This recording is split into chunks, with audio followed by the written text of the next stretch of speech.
So when I'm in the kitchen cooking, I have cut myself more times than I care to admit. So I found these gloves that I really like. They are super good for like cut, they're just cut resistant. So like if you would happen to slip when you're cutting your vegetables up, then they will not go through these gloves. I mean, if you sit there and just chiseled away at it, but I mean just a normal slip, they will not go through them.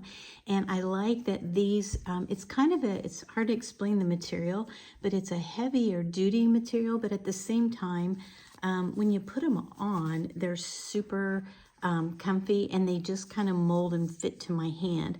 I also like that you can see it's got like elastic here, so they stay snug on and fit good.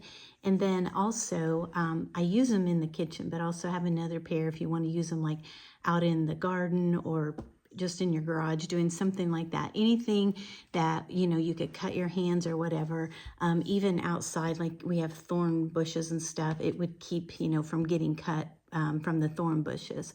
And then they come in different sizes. So I have a small hand. This is a smaller size, but they're just super comfortable. I don't know. I just thought I would show them to you because I really like them for the kitchen. And then when you get them dirty and you're done with them, you can just throw them in the dishwasher and they come super clean. You're ready to go again. So highly recommend if you're looking for some. I'd say give these a try.